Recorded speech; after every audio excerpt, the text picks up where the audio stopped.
Good afternoon, everyone, and welcome to a beautiful day in western Colorado. It has been 7 months. We were finally going to get back to this engine build that I told you guys we were going to do because I made it happen. I've just been busy with life. I quit my job and went to another job that is going much better. Don't work for shitty managers. Just leave. There's plenty of other fucking places. Anyways, we'll flip you around and show you what we got going on. Ta-da! She's back from the machine shop. We're going to get it all unwrapped and get it all fucking fancy-tated, but it is now 20 over, and it has new main bearings and cam bearings and new rings, and it is all brand new except for the block, the crank, and the rods. It's the only thing that is used. The heads are brand new, they are refurbished, they've been gone through, they are ready to bolt on. They're pretty too, except for Dakota over here. He's new to the channel. Say hi. He's pretty mad that I left the casting flashing in here. This engine does not make enough power to give a fuck about porting, I promise you. It's still only 9.5 to 1, and we're just putting a small RV cam in it, so it'll be fine. I have plenty more for future endeavors. Anyways, we'll get this unwrapped, and we will check it out, see what it looks like, because I haven't even seen it in like 4 months, because I did that part, and then that part, and then I went in the corner, and I did this one, and we'll talk about this one later. This is Evan's problem.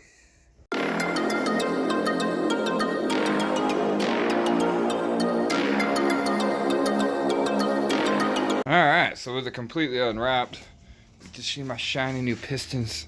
Look at them. Alright, so from 1972 to 1987, they ran with a 22cc dish piston, which gave you 7.3 to 1. Absolute junk. Smog era engines that didn't do shit. Had no RPM, made torque, but didn't have engine speed. When they went to EFI, they kept the same size chamber in the cylinder head. These are not EFI heads.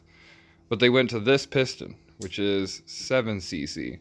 So it brings your compression ratio up with stock heads to 9.5 to 1, which is much more suitable and much more happy.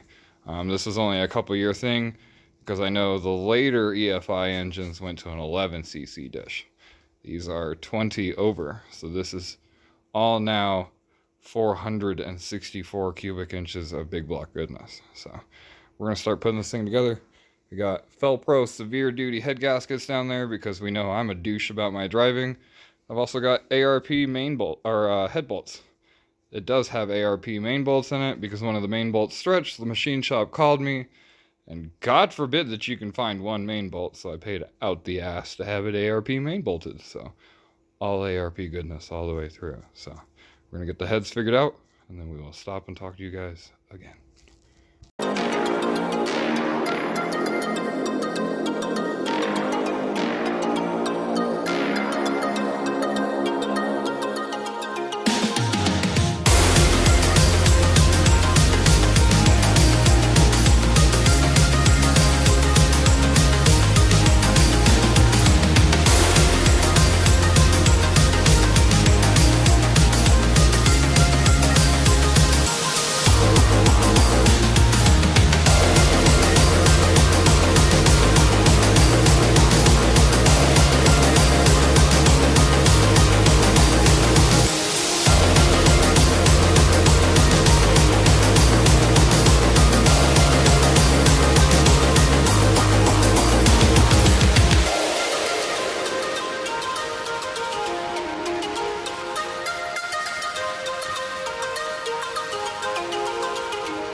Alright, that only sucked, but the heads are installed, and with new head gaskets.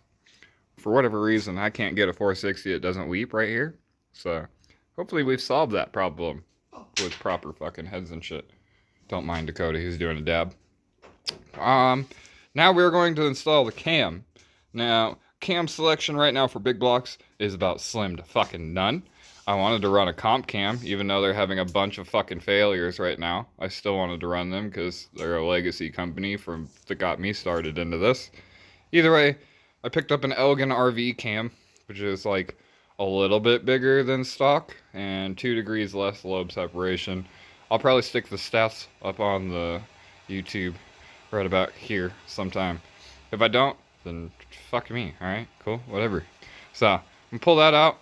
I got some Redline assembly lube that I purchased off the YouTube. That's what we're gonna put it together with. And, yeah, so we'll get the cam in. And then, these lifters, I went to soak them, which they are clearly doing right now. And this is what I've done my entire life.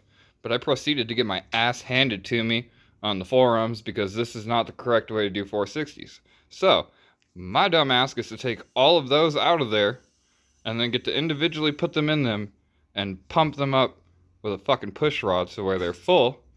That way when they go in and I prime it, they're full. Because this doesn't get them full, apparently. Whatever. I'm doing whatever it takes to not have a cam failure. So, that's what's going in next. And we're going to put the cam retainer in, which is somewhere here on the ground. And then we'll get the lifters in, and the push rods in, and the rocker arms in. We'll get all the valve train done, and then we can move on to timing this bitch. Cool? Cool. Alright, moving on.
Behold, I have 90% of a long block. Me and this guy over here have been working crazy fucking long hours at work, so I just don't have it in me to do all the fucking lifters and then continue the rest of it. I need to go get my 3/8 torque wrench warranted at the good old Harbor Freight.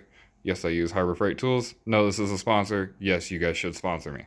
Anyways, this is a 1/2 inch one. It worked for today for all the big shit. So I'm gonna call it a night. And we'll close this here, and then I will pick you guys up tomorrow evening probably, and we will get the rest of the valve train done. But the heads are on it, the cam's in it, the timing's done, and the only thing that we fought with was this stupid fucking cat back here that goes behind the camshaft. So I gotta get me one of those, or at least get another one that's not so far in. But there's the back of my camshaft. You shouldn't be able to see that, but that's okay. So we'll close out here. We'll sit here and dab and chill and look at my pretty big motor that's all fucking put together and clean up after all this shit. And then we'll get back after it tomorrow. So good night and God bless. See you guys later. Bye. Oh, let's be completely honest. It's definitely not the next day. It's like the next week because that's how life goes. But y'all know how it is. Anywho, I got the new cam plugs in. And I installed one, and I redid the timing set, so we were back to where we were before. So now I'm going to set you guys up, and I'm going to do the push or the lifters by priming them with the push rods, and get that all installed. I move on to the rockers. I won't be able to torque them down because I don't have the torque wrench for that warranted out yet, but they will be on it and ready to torque down. And once they are torqued down, we can wrap this up and put it back on the corner and move on to the next project that we have going on. Because I have this one I'm building, this one I'm building, I have another one at the machine shop, and then I have this from you guys that can tell what this is. This is almost done. I just need to make a video on it. Sea notches and shit. Yeah, we'll get to that. Anyways, first of all, let's get this back together so I can get it wrapped up and put away, because the heads have been here and there and every which way and fucking parts strewn all over the place. It'll be nice to have it back in one piece. So set you guys up, turn on some music, and crank this bitch out real quick.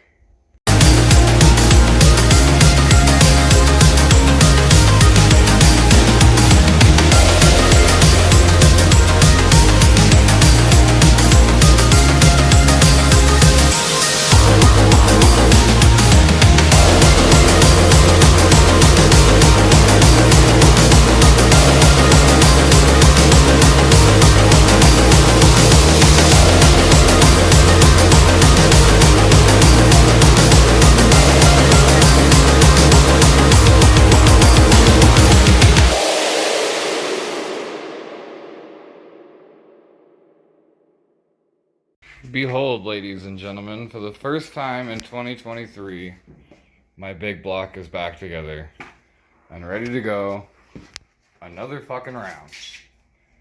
So now, I've turned the crank over a whole bunch of fucking times in the building process, and I turned the cam over a whole bunch of times during putting the cam plug in.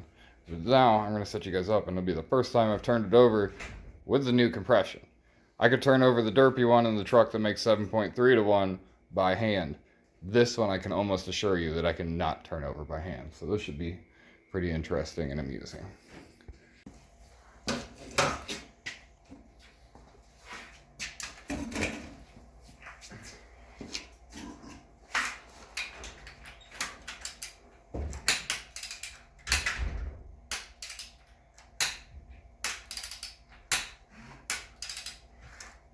Torque wrench is set at 42, don't mind that. I'm going to turn that way up so it shuts up.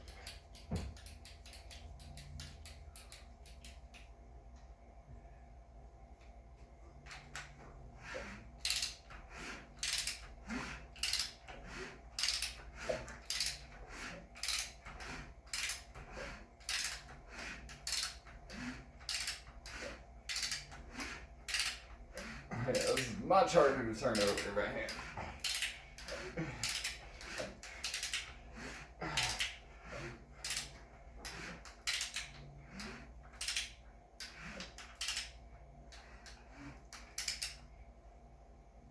And with that, my baby girl has made her first full cycle 2 times for the full 4 strokes.